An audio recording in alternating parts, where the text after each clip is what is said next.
সুপ্রিয় শিক্ষার্থী বন্ধু, আজকে আমরা জিওমেট্রির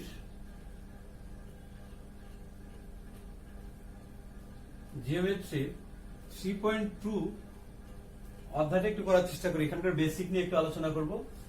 3.2 তে এটা আসলে এখানে আমাদের দুইটা ফর্মুলা আছে।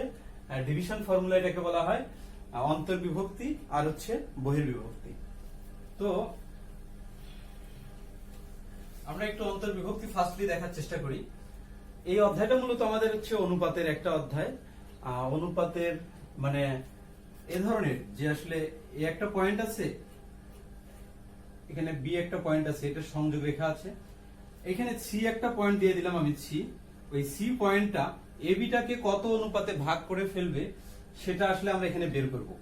অর্থাৎ এটাকে বলা হবে অন্তর্বিভক্তি। যদি অপর একটা পয়েন্ট এখানে ডি এ বিটাকে বহিস্থভাবে ভাগ করে, তাহলে আমরা দেখব যে ডি পয়েন্টটা আমাদের বের করতে হবে, ডি পয়েন্টটা এডি এবি কে কত অনুপাতে ভাগ করবে। তবে এখানে একটা লক্ষণীয় বিষয় হচ্ছে, যে পয়েন্টটা বহিস্থভাবে ভাগ করবে সেই পয়েন্টটার সাপেক্ষে এর অনুপাত বের করতে হবে এবং বি এর অনুপাত বের করতে হবে। কেউ যদি এ বি এর অনুপাত কখনো বের করে তাহলে কিন্তু আমাদের হবে না। তো যাই হোক, আমরা একটু অনুপাত নিয়ে একটু আলোচনা করি। অনুপাত সম্পর্কে আসলে আমাদের শ্রদ্ধেয় চমক ভাই একটা সুন্দর একটা উদাহরণ দিয়েছে, তো ওই উদাহরণটা আমি দেখানোর চেষ্টা করি। আমি জাস্ট হচ্ছে চমক ভাইয়ের উদাহরণটা তোমাদের কাছে দিয়ে দিচ্ছি আর কি, এই আর কিছু না। আচ্ছা, অনুপাতের বিষয়টা এই ধরনের যে এইখানে তোমার একটা পাসপোর্ট সাইজের ছবি আঁক করা হলো এবং এইখানে একটা তোমাদের স্ট্যাম্প সাইজের ছবি আর্ট করানো হলো। কিভাবে?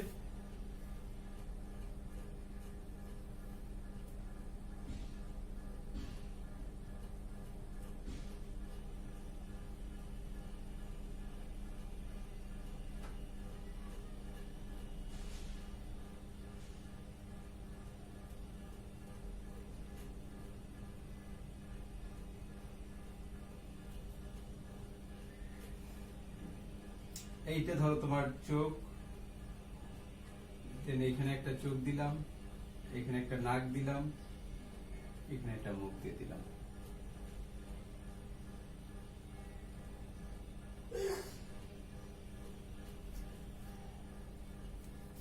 তো দেখো, এটা হচ্ছে একই পার্সন, দুইজনের, একজন ব্যক্তি যার হচ্ছে স্ট্যাম্প সাইজের ছবি এটা, এবং এটা হচ্ছে আমাদের পাসপোর্ট সাইজের ছবি।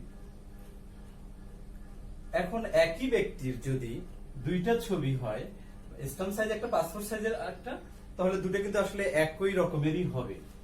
ঠিক এখানেও তাই একই রকমের হয়ে গেছে। এর অনুপাতটাকে আমরা 1 ধরতেছি, স্ট্যাম্প সাইজের অনুপাতটাকে আমরা 1 ধরতেছি এবং পাসপোর্ট সাইজের অনুপাতটাকে আমরা 5 ধরতেছি। এখন স্ট্যাম্প সাইজ আর পাসপোর্ট সাইজের রিলেশনটা আসলে কি ধরনের, কেন আসলে এর একই হচ্ছে? একই হওয়ার কারণটা হচ্ছে, আমাদের এর যে চোখটা আছে, স্ট্যাম্প সাইজের যে চোখটা আছে, এটাকে যদি আমি বড় করি, পাসপোর্ট সাইজ করি, তাহলে 5 একক পরিমাণ বেড়ে গিয়ে এত বড় চোখ হয়ে যাবে। আবার বাম চোখ ডান চোখ দুটার একই ঘটনা, এবং মুখটার একই ঘটনা, এবং নাকটার একই ঘটনা। দেন এখানে যদি আমি কান দেই, এই কানটারও আসলে ওই একই ঘটনা।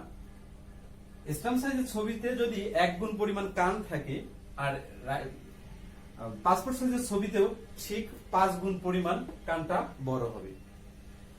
যদি কোনো কারণবশত দেখা যাচ্ছে যে এইখানে দুটা দাঁত দিচ্ছি, তোমার এইখানে দুটা দাঁত দিচ্ছি আর কি, এখন কোনো কারণবশত দেখা যাচ্ছে যে অনুপাতটা আসলে সমভাবে বৃদ্ধি পায়নি, তাহলে কি ঘটে?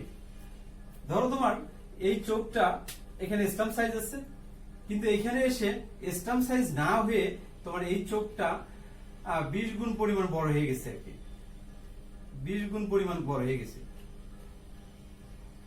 এখন দেখো, এবারে যদি এই দাঁতটা তোমার এখানে স্ট্যাম্প সাইজের যে পরিমাণ দাঁত, এখানে 5 গুণ পরিমাণ বাড়ানোর কথা, কিন্তু না বেড়ে আসলে দাঁতটা এই ধরনের বড় হয়ে গেছে আর কি। এখানে স্ট্রেট হবে, এই ধরনের বড় হয়ে গেছে। দেখো অনুপাতগুলো আসলে সমভাবে বৃদ্ধির কারণে এই ফিগারটা আর এই ফিগারের সঙ্গে মিলে যাচ্ছে না।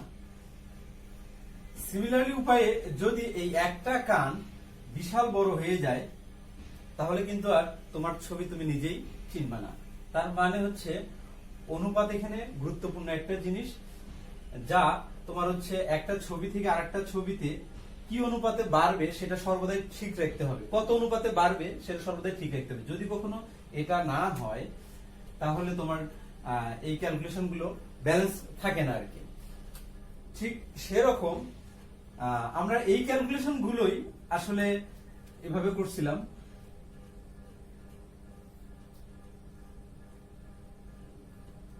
ক্লাস 9 আমরা পড়ে আসছি যে এই ধরনের সদৃশ্যকোণের ত্রিভুজ মনে আছে মনে হয় তোমাদের, যে আসলে এই বাহুর অনুপাত আর এই বাহুর অনুপাত, এই বাহুর অনুপাত, এই বাহুর অনুপাত, দেন এই বাহুর অনুপাত আর এই বাহুর অনুপাত, তিনটার অনুপাত আসলে যদি সেম হয় তাহলে এটাকে বলা হয় সদৃশ্যকোণের ত্রিভুজ। আমরা এটা পড়ে আসছিলাম। তো আমরা এখান থেকে আসলে বলতে পারি, এটা আসলে অনেক পেঁচানো ছিল, এত পেঁচানোর আমাদের দরকার নাই। আপাতত আমরা এইটুকু বুঝি যে আসলে এই চিত্র থেকে বুঝতে পারি যে আসলে স্টাম্প সাইজের একটা ছবি আর পাসপোর্ট সাইজের একটা ছবি, এটা যদি 1 গুণ হয় এটা আমাদের সবগুলোই 5 গুণ হবে, মানে এভরি এলিমেন্টস উইল বি 5 গুণ আর কি। এখন যদি কোনো কারণবশত আমাদের একটা এলিমেন্ট, এখানে যতগুলো এলিমেন্ট আছে নাক কান চোখ মুখ, একটা যদি কোনো কারণবশত অনুপাতটাকে মেইনটেইন না করে তাহলে এই ছবিটা তুমি আর চিনতে পারবে না। ঠিক এখানেও তাই, যদি কোনো একটা বাহু যদি আমাদের সমান না হয়, বাহুর অনুপাতগুলো যদি আমাদের সমান না হয় তাহলে আমরা এখানে সদৃশ্যকোণে দেখাইতে পারবো না। তো এই ধরনের আমি একটু যদি দেখাই, তার মানে আমরা এটাকে লিখতে পারি আমি স্টাম্প সাইজের চোখ আর পাসপোর্ট সাইজের চোখ এবং স্টাম্প সাইজের দাঁত এবং পাসপোর্ট সাইজের দাঁত, পাসপোর্ট সাইজের দাঁত, এবং এখানে দেখাচ্ছি স্টাম্প সাইজের কান এবং পাসপোর্ট সাইজের কান। এদের অনুপাত 1:5 হবে সর্বদাই। যদি কখনো কম বেশি হয় তাহলে হবে না। পাসপোর্ট সাইজের দাঁত চোখ এবং পাসপোর্ট স্টাম্প সাইজের চোখ এবং পাসপোর্ট সাইজের চোখ, এদের অনুপাত 1:5 হবে। দাঁত যদি স্টাম্প সাইজের হয়, পাসপোর্ট সাইজের যদি এখানে দাঁত হয় তাহলে এদের অনুপাতটা হবে 1:5, এবং কান যদি স্টাম্প সাইজের হয় এবং পাসপোর্ট সাইজ যদি কান হয় তাহলে এদের অনুপাতটা হবে 1:5। তো এভাবে আসলে অনুপাতের ব্যাখ্যাটা চলে আসছে। এখন দেখি একটু এই ক্যালকুলেশন দিয়েই আমরা সূত্রে চলে যাচ্ছি। এখানে আমরা দেখব ডিভিশন ফর্মুলা। ডিভিশন ফর্মুলা কি অন্তর্বিভক্তিকরণ এবং বহির্বিভক্তিকরণ। ডিভিশন ফর্মুলা দুইটা, একটা অন্তর্বিভক্তিকরণ একটা বহির্বিভক্তিকরণ। তো আমি প্রথমে অন্তর্বিভক্তির যে সূত্রটা এটা আমি দেখাচ্ছি আর অন্তর্বিভক্তির ক্যালকুলেশনটা একটু বুঝাচ্ছি। অন্তর্বিভক্তি, এখানে এ এবং বি আছে, এখানে সি একটা পয়েন্ট নিলাম, ওই সি পয়েন্টটা এ বি কে কত অনুপাতে ভাগ করেছে, সেটা কত অনুপাতে ভাগ করেছে এটাই ছিল আমাদের অন্তর্বিভক্তি। মানে এসি ইজ টু বিসি এর অনুপাতটা আসলে কত এটাই আমরা এখানে লিখবো। যদি 1:2 হয় তাহলে 1:2, যদি 2:3 হয় 2:3, তাহলে আমাদের এই সি বিন্দুটা হচ্ছে এ বি কে কত অনুপাতে অন্তর্বিভক্ত করেছে এটা হচ্ছে আমাদের এখানকার প্রশ্ন। আবার যদি বহির্বিভক্ত করে তাহলে আসলে কি ঘটে সেটা আমরা দেখি। এবি একটা পয়েন্ট আছে। ফার্স্টলি প্রথম কথা হচ্ছে যে এবি এবং এবি পয়েন্ট আছে, তো এবি এর সংযোগ রেখাটা, এবি এর ডিসটেন্স কত বা অনুপাত কত এটা আসলে আমাদের দরকার নাই। এবারে সি একটা পয়েন্ট নিচ্ছি এবং এবি কে সি পর্যন্ত বর্ধিত করলাম। এবারে তোমাকে বলানো হচ্ছে যে আসলে এই সি পয়েন্টটা এবি কে কত অনুপাতে বহির্বিভক্ত করেছে। তার মানে তোমাকে এসির অনুপাত বের করতে হবে আর বিসির অনুপাত বের করতে হবে। কেউ যদি কখনো এবি ইজ টু বিসি বের করে তাহলে হবে না, কারণ এখানে তুমি যদি এবি ইজ টু বিসি করো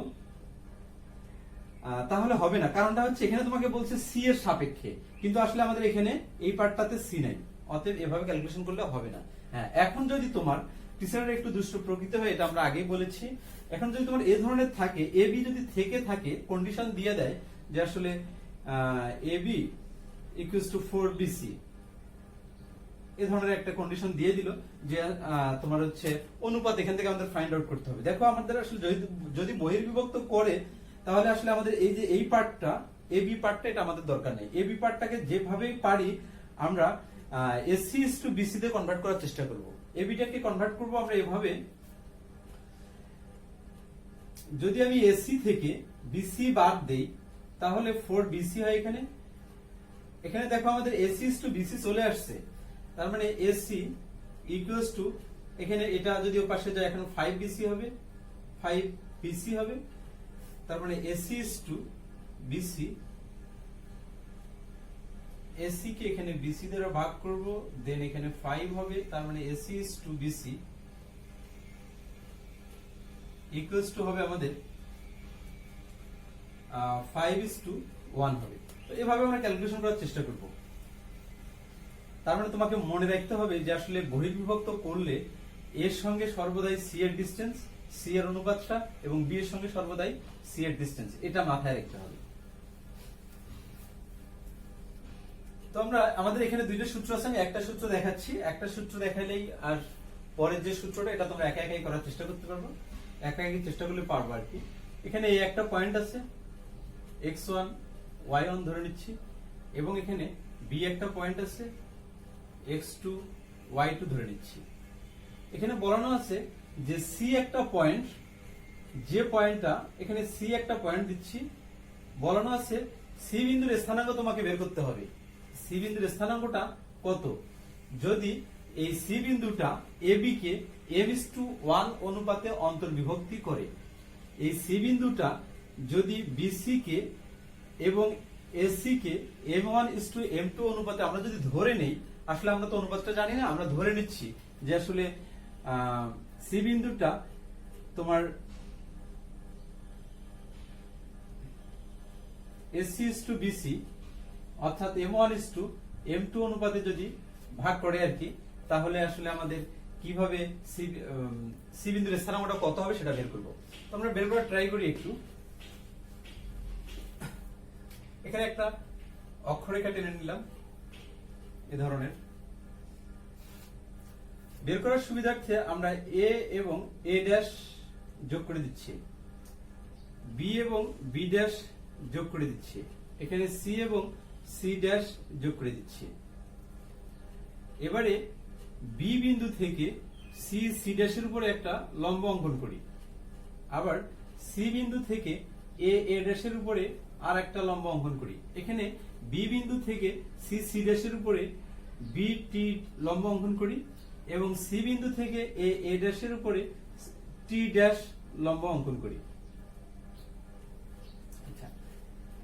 এখন আমাদের মূল কাজ হচ্ছে এই সি পয়েন্টার স্থানাঙ্ক বের করা। আসলে সি পয়েন্টার এখানে স্থানাঙ্ক কত হবে আর এখানে কত হবে। তো আমি বলছিলাম যে আসলে ধরি সি পয়েন্টে এ বি কে m1:m2 অনুপাতে ভাগ। তো আমরা এখানে লম্বগুলো অঙ্কন করার পরে দুইটা সমকোণী ত্রিভুজ পেয়ে গেছি। এই সমকোণী ত্রিভুজ দুইটার আমরা দেখি সদৃশ্যকোণে যদি হয় এগুলো, তাহলে আমরা সদৃশ্যতার শর্ত ইউজ করে করতে পারি কিনা। এই দুটো অবশ্যই সদৃশ্যকোণী, কারণ এটা এবং সি টি ড্যাশ এবং বি টি দুটা অনুরূপ কোণ বলে সমান, এবং এখানে 90 ডিগ্রি, এখানে 90 ডিগ্রি, এবং অবশিষ্ট যে কোণটা থাকে সে কোণটাও সমান। আর তিনটে কোণ যদি সমান হয় তাহলে এই ত্রিভুজ দুইটা সদৃশ্যকোণী হয়ে যায়। সদৃশ্যকোণী হয়ে গেলে তাহলে আমরা এখানে কন্ডিশনে লিখতে পারি বিটি ভাগ বিটি। যেহেতু এই ত্রিভুজ এবং এই ত্রিভুজ সদৃশ্যকোণী ত্রিভুজ, সুতরাং বিটি বাহুকে আমরা সিটি ড্যাশ দ্বারা ভাগ করতে পারি, এবং সিটি কে আমরা সি টি ড্যাশ দ্বারা ভাগ করতে পারি, সরি সি টি কে আমরা এ টি ড্যাশ দ্বারা ভাগ করতে পারি। আবার এই যে লম্বটা নিয়ে ক্যালকুলেশন যদি করি, সি টি কে সরি এখানে বিসি কে আমরা এসি দ্বারা ভাগ করতে পারি। এসি ভাগ করলে সদৃশকোণের শর্তানুসারে এটা, এখন আমরা বলছিলাম এটাকে কত অনুপাতে ভাগ করে, m1:m2 অনুপাতে ভাগ করে। যেহেতু আমাদের উপরেরটা ছোট, এখানে m2 উপরে দিব, এখানে m1 নিচে দিব, তাহলে m1:m2 অনুপাতে যদি ভাগ করে, এবারে আমরা যে কোনো একটা নিয়ে ক্যালকুলেশন করতে পারি। যদি আমি এটা নিয়ে ক্যালকুলেশন করি, bt/ct = m2/m1, এটা নিয়ে যদি ক্যালকুলেশন করি তাহলে আমাদের আসলে কি আসে, bt ভাগ হচ্ছে ct ড্যাশ ইকুয়ালস টু আমাদের m2 ভাগ হচ্ছে m1। এখন আমরা এখানে একটু ক্যালকুলেশন করার চেষ্টা করি। bt এর দৈর্ঘ্যটা আসলে কত, bt এর দৈর্ঘ্যটা আসলে কত, আমাদের এই পুরো দৈর্ঘ্যটা কত ছিল, পুরো দৈর্ঘ্যটা ছিল আমাদের এই পার্টটা আমি x ধরে নিচ্ছি, এখানে y ধরে নিচ্ছি, সি বিন্দুর স্থানাঙ্কটা xy আমি ধরে নিচ্ছি। তাহলে এইটুকু যদি আমাদের x হয়, তাহলে এইটুকু আমাদের কত, x2, তার মানে x - x2 হচ্ছে আমাদের এইটুকুর দৈর্ঘ্য। আর যেহেতু এটা আয়তক্ষেত্র, অতএব এইটা এবং এটার দৈর্ঘ্য সমান হবে। তাহলে bt এর দৈর্ঘ্যটা অ্যাট লিস্ট আমরা পাইলাম x - x2 এবং ct ড্যাশ এর দৈর্ঘ্যটা সিমিলারলি বের করে নেই। তাহলে এখানে যদি আমি ও পয়েন্ট দেই, তাহলে ও এ ড্যাশের দূরত্বটা, ডিসটেন্সটা কত আমাদের হচ্ছে x1, আবার এইটুকু ডিসটেন্স কত x, তাহলে এইটুকু ডিসটেন্স আমাদের কত হবে x1 - x বাই হচ্ছে m2 বাই হচ্ছে এখানে আমাদের m1। এবারে যদি আমরা এখানে বজ্রগুণ করে দেই তাহলে কি ঘটে, আমি এই সাইডে ক্যালকুলেশনটা করে নিচ্ছি, একটু সেইখানে করে নিচ্ছি, না এইখানে করে দিচ্ছি। m1 ইনটু m1 এর সঙ্গে গুণন হবে x - x2 এবং m2 এর সঙ্গে গুণন হবে আমাদের x1 - x।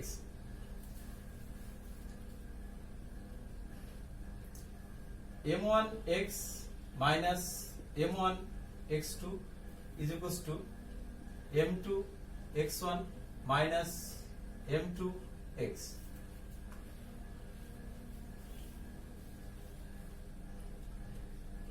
তো এভাবে আমরা এবারে x গুলো একদিকে করে নেই, m1x এবং positive m2x is equals to m2x1 minus এটাকে এই পাশে নিয়ে আসি m1x2।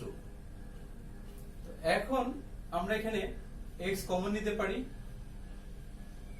m1 positive m2 is equals to, এখানে যা আছে আমরা তাই লিখি, এখানে পজিটিভ হবে, এদিক থেকে এদিকে যদি চলে যায় পজিটিভ হয়ে যায়, এখানে একটু সাইজ করে লিখি m1x2 পজিটিভ m2x1। আমাদের x এর মান বের করতেছি আমরা, m1x2 পজিটিভ m2x1 বাই, এখানে গুণন অবস্থায় আছে, ওদিকে ভাগ হয়ে যাবে m1 পজিটিভ m2। এভাবে আমরা সি বিন্দুর ভুজটা বের করে ফেললাম। তো সিমিলারলি উপায়ে তোমরা একাই ট্রাই করে নিবা যে আসলে কোটি এর মানটা কত হবে। এখানে কোটি নিয়ে কাজ করতে গেলে আসলে আমাদের এইখানে যে আরেকটা অনুপাত লিখছিলাম সিটি ভাগ হচ্ছে এ টি dash equals to m1 m2 by m1, এই অনুপাত নিয়ে কাজ করলেই হবে। এখানে শুধু সিটি এর মান বের করতে হবে। সিটি কোনটা, সিটি হচ্ছে এটা আমাদের, তাহলে এই পুরোটুকু আমাদের আসলে কত ছিল, এই অনুপাতটা বের করতে হবে, এই দৈর্ঘ্যটা বের করতে হবে আর এই দৈর্ঘ্যটা বের করতে হবে। বের করে এখানে বসাই দিলেই আমাদের y এর মানটা চলে আসবে। যাই হোক, y এর মানটা আমাদের এই ধরনের আসবে m1 y2 positive m2 y1 by m1 plus m2।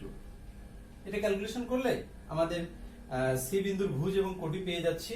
এটা হচ্ছে আমাদের অন্তর্বিভক্তির সূত্র। অর্থাৎ কোন একটা বিন্দু সি যদি কোন একটা রেখা এ বি এর সংযোগ রেখাকে x1 এবং xy বিন্দুতে অন্তর্বিভক্ত করে m1 m2 অনুপাতে অন্তর্বিভক্ত করে, তাহলে আমরা এই ক্যালকুলেশনটা লিখতে পারি। অর্থাৎ সি বিন্দুর স্থানাঙ্কটা হবে m1 x2 positive m2 x1 by m1 plus m2 এবং কোটি হবে m1 y2 positive m2 y1 by m1 plus m2। এখন আমাদের এখানে একটা বিষয় মনে রাখতে হবে যে আসলে m1 এর সঙ্গে আসলে x1 হয় না, সর্বদা x2 হয়, এবং m2 এর সঙ্গে আসলে x1 হয়। আর একটা বিষয় মনে রাখবা, এখানে ভুজের ক্ষেত্রে সর্বদা আমাদের এখানে ভুজ বসাইতে হবে।